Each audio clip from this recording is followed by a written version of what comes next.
Welcome friends. ఈ సెషన్లో మనము ఏప్రిల్ 10th 11th 2025 న్యూస్లో ఉన్నటువంటి ఇంపార్టెంట్ కరెంట్ అఫైర్స్ చూద్దాం ఫ్రెండ్స్. ఫ్రెండ్స్, కరెంట్ అఫైర్స్ ఇప్పటి నుంచి అవసరం లేదు అనుకోవటం పెద్ద మిస్టేక్ అవుతుంది. ఎందుకంటే ఓవరాల్ అండర్స్టాండింగ్ మనకి సబ్జెక్ట్ మీద ఇచ్చేవి కరెంట్ అఫైర్సే. కాబట్టి ది మోస్ట్ ఇంపార్టెంట్ కరెంట్ అఫైర్స్నే ఇప్పటి నుంచి చూసుకుంటూ వెళ్ళాలి. ఎగ్జామ్కి ముందు ఒక 6 months మాత్రం చాలా మైన్యూట్ ఆస్పెక్ట్స్ని కూడా చూసుకుంటూ వెళ్ళాలి. అది బెస్ట్ స్ట్రాటజీ అవుతుంది. సరే, ఈరోజు environmental issues that to renewable ఎనర్జీకి సంబంధించినటువంటి కరెంట్ అఫైర్ ప్రెస్ ఇన్ఫర్మేషన్ బ్యూరోలో ఉంది. ఇది చాలా చాలా important friends. So renewable energy capacity ఇండియాలో ఎంత ఉంది అనే దాని గురించి చాలా నీట్గా ఇవ్వడం జరిగింది. అట్లనే ఇండియన్ ఎకానమీకి సంబంధించిన మానిటరీ పాలసీ టాపిక్, ఆర్బీఐ యొక్క by monthly monetary policy review జరిగింది. దానికి సంబంధించినటువంటి జస్ట్ హైలైట్ చదువుకుంటాము. ఆ తర్వాత ఒక 2, 3 ఫ్యాక్ట్స్, ముఖ్యంగా ఆంధ్రప్రదేశ్‌కు సంబంధించినటువంటి ఓర్వకల్లు, కొప్పర్తి పారిశ్రామిక నోడ్స్ వార్తల్లో ఉన్నాయి. వాటికి సంబంధించినటువంటి జస్ట్ 2 పాయింట్లు నేర్చుకుంటాం. ఈ విధంగా వెరీ ఇంపార్టెంట్ కరెంట్ అఫైర్స్ మాత్రమే ప్రస్తుత దశలో చూసుకొని ఎగ్జామ్ దగ్గరికొచ్చే కొంది నోటిఫికేషన్ వచ్చిన తర్వాత చాలా ఇంటెన్సివ్‌గా ప్రిపేర్ అవుతూ వెళ్తే బావుంటుంది. దీనికి సంబంధించిన పీడీఎఫ్ కూడా మీకు ఉచితంగా టెలిగ్రామ్ గ్రూప్‌లో అందుబాటులో పెడుతున్నా. ప్రతిరోజు ఇక్కడ కరెంట్ అఫైర్స్ వినండి. ఆ పీడీఎఫ్ తీసుకొని చదువుకోండి, సరిపోతుంది. సరే ఫ్రెండ్స్. ను రెన్యూవబుల్ ఎనర్జీకి సంబంధించినటువంటి ఈ కరెంట్ అఫైర్ చాలా చాలా ఇంపార్టెంట్ ఫ్రెండ్స్. మనకి 2024, 25 ఆర్థిక సంవత్సరంలో దేశంలో క్లీన్ ఎనర్జీ ఏ మేరకు విస్తరించబడింది అనే అంశం దీంట్లో మెన్షన్ చేయడం జరిగింది. చూడండి ఫ్రెండ్స్, ఈ పర్టిక్యులర్ ఫైనాన్షియల్ ఇయర్‌లో అంటే 2024, 25 ఆర్థిక సంవత్సరంలో జత చేయబడినటువంటి అంటే యాడ్ చేయబడినటువంటి మొత్తం రెన్యూవబుల్ ఎనర్జీ కెపాసిటీ ఎంత? వార్షిక సామర్థ్యం ఎంత మేరకు పెరిగింది అంటే 29.52 గిగావాట్స్. ఈ పర్టిక్యులర్ ఫైనాన్షియల్ ఇయర్‌లో మన దేశంలో ఉన్నటువంటి రెన్యూవబుల్ ఎనర్జీ కెపాసిటీకి జత చేయబడినటువంటి మొత్తం రెన్యూవబుల్ ఎనర్జీ కెపాసిటీ 29.52 గిగావాట్ అండి. సో, ఆ 29.52 గిగావాట్ యాడ్ అవ్వడంతోటి మొత్తం దేశంలో renewable energy capacity, installed renewable energy capacity March 31, 2025 నాటికి ఎంతకు చేరుకుంది? Very very important. 220.10 ఇది అడుగుతాడు. మొత్తం ఫైనాన్షియల్ ఇయర్‌లో జమైన మొత్తం 29.52 గిగావాట్. అది యాడ్ అవ్వడంతోటి మొత్తం కెపాసిటీ 220.10 గిగావాట్స్‌కి పెరిగింది. ఇక్కడ 10 ఉంది. దీంట్లో సగం 20, దానికి ముందు ఒక 2 ఉంది అని అనుకోండి. 220.10 గిగావాట్. ఇది అండి మన దేశంలో రెన్యూవబుల్ ఎనర్జీ కెపాసిటీ. అంతకుముందు ఫైనాన్షియల్ ఇయర్ అంటే 2024, 25 ఫైనాన్షియల్ ఇయర్‌కి ముందు ఫైనాన్షియల్ ఇయర్ ఏదవుతుంది? 23, 24. ఆ సంవత్సరం మొత్తం రెన్యూవబుల్ ఎనర్జీ కెపాసిటీ ఎంత? ఆ సంవత్సరం ఎండింగ్ నాటికి అంటే 198.75. దానికి ఈ 29.52 యాడ్ అయింది. సో దట్ 220.10 గిగావాట్‌కి చేరుకుంది. మన లక్ష్యం ఏంటి? 2030 నాటికి 500 గిగావాట్‌ని చేరుకోవాలనేది.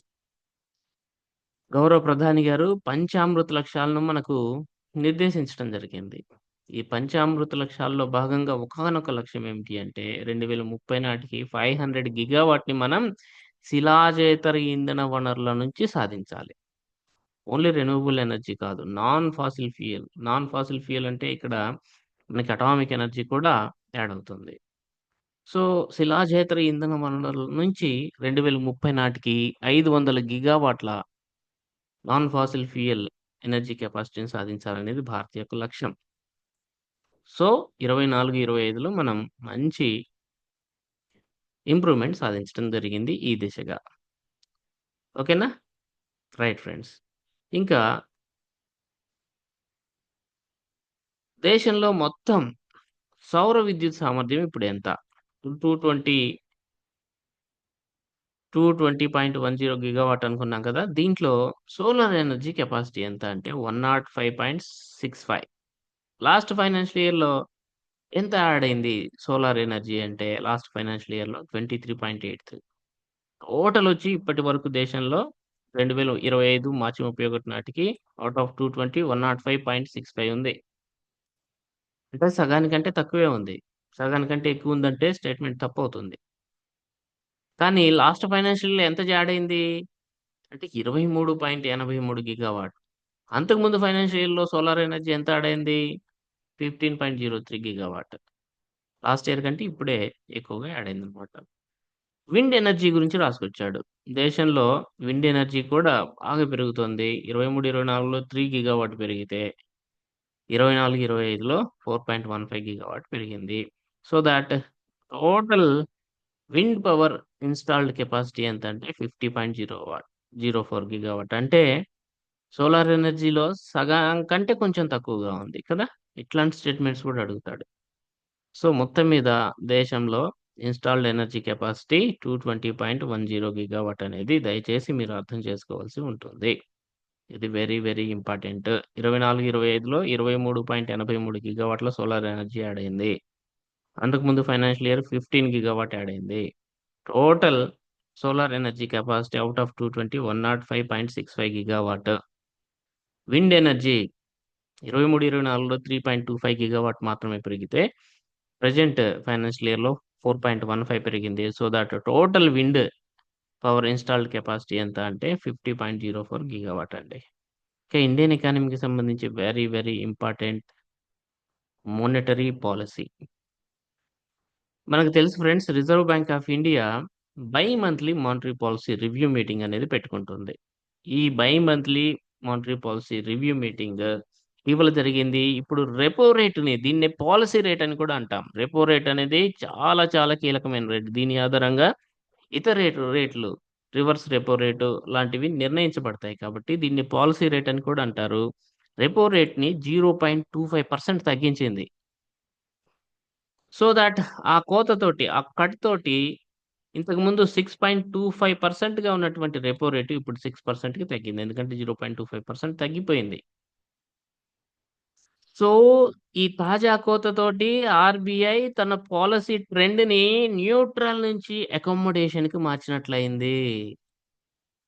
అకామోడేషన్‌కి మారడము అంటే ఏంటి అంటే వడ్డీ రేట్లను యథాతథంగా ఉంచడం లేదా కోతలు కోయడం. ఇక్కడ కోత కోసింది. యథాతథంగా ఉంచలా. కోత కోసేసింది. కాబట్టి అకామోడేషన్ స్టాన్స్‌కి మారింది. ఆర్‌బీఐ తన మానిటరీ పాలిసీ విధానంలో భాగంగా అని అర్థం చేసుకోవాలి. అట్లనే ఆర్‌బీఐ 25, 26 అంటే ఈ ఫైనాన్షియల్ ఇయర్ యొక్క అంచనాను, వృద్ధి రేటు అంచనాను 6.7 నుంచి 6.5%కి తగ్గించిందనే అంశం కూడా ఇంపార్టెంట్. ఇక ఇన్‌ఫ్లేషన్ అంచనాను, దేశ ఆర్థిక వ్యవస్థను ప్రభావితం చేసే ఒకానొక స్థూల ఆర్థిక సూచి macro economic indicator this inflation కదా! ఇన్‌ఫ్లేషన్‌ని 4.2 నుంచి 4%కి తగ్గించింది. అంటే తగ్గుతుంది ఇన్‌ఫ్లేషన్ అని ఆర్‌బీఐ తన బై మంత్లీ మానిటరీ పాలిసీ మీటింగ్‌లో చెప్పడం జరిగింది. ఇది 9వ తారీఖు జరిగింది. ఈ review meeting. April 9, 2025. Important friends గుర్తుపెట్టుకోండి. ఇక ఏపీ కరెంట్ అఫైర్స్‌కి సంబంధించి మ ఇంపార్టెంట్ అండి.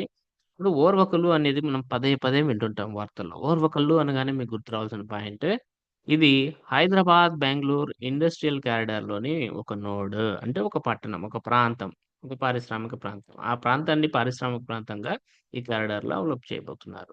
అట్లనే కొప్పర్తి కూడా విపరీతంగా వింటుంటాం. కొప్పర్తి అనగానే మీకు విశాఖపట్నం, చెన్నై ఇండస్ట్రియల్ కారిడార్ గుర్తు రావాలి. సో, హైదరాబాద్, బెంగుళూరు ఇండస్ట్రియల్ కారిడార్‌లో ప్రముఖ నోడ్ ఏపీలో ఉన్న నోడ్ ఓర్వకల్లు. విశాఖపట్నం, చెన్నై పారిశ్రామిక కారిడార్‌లో భాగంగా ఉన్నటువంటి ప్రముఖ నోడ్ కొప్పర్తి. ఈ నోడ్ అంటే ఇదొక ఇండస్ట్రియల్ ఏరియా. ఇక్కడ కొంత పెట్టుబడులతోటి అన్ని రకాల ఇన్‌ఫ్రాస్ట్రక్చర్‌ని డెవలప్ చేసి ఒక పారిశ్రామిక ప్రాంతంగా అభివృద్ధి చేయబోతున్నారు అనే అంశాన్ని మనం గుర్తుపెట్టుకుంటే సరిపోతుంది. సో, దీని పీడీఎఫ్ మీకు టెలిగ్రామ్ గ్రూప్‌లో అందుబాటులో ఉంచబోతున్నాము.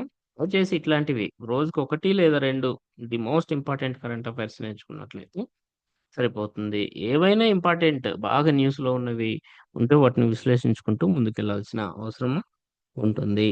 సో, ఫ్రెండ్స్ మనకి గ్రూప్ 2 వాళ్ళని గ్రూప్ 1 కూడా నడిపించాలనే ఉద్దేశ్యంతో మనం ఒక వినూత్నమైన ధోరణితోటి గ్రూప్ 1, గ్రూప్ 2 ఇంటిగ్రేటెడ్ కోర్స్‌ని మనం లాంచ్ చేశాము.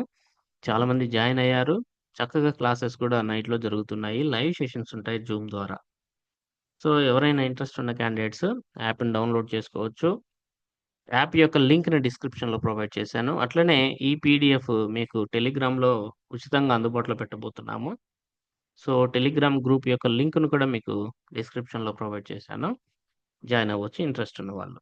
Thank you for watching. Thank you so much.